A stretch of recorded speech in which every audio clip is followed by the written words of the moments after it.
Hello and aloha.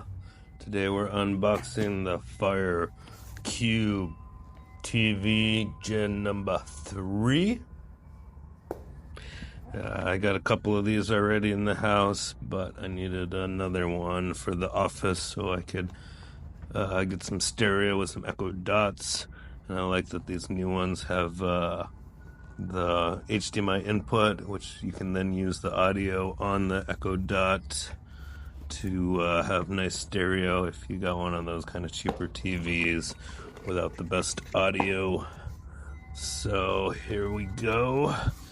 Inside we got your usual power.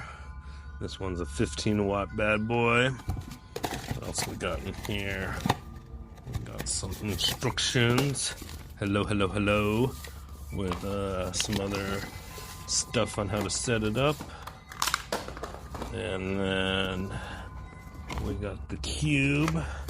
We got a remote. These newer remotes are much better, I feel like, with the input button, and you got the TV button, and just more useful than it used to be, which I still say it's probably not the best remote, but it's definitely improved from what they used to have. I remember your cell phone used to have a remote built in, and that was pretty cool. I wonder why that was kind of phased out. But then you don't even need these remotes when those cell phones used to have the RF blasters just built right in. So on to the main event. Here we go, unboxing the cube. See, it's got the 4 buttons on the top.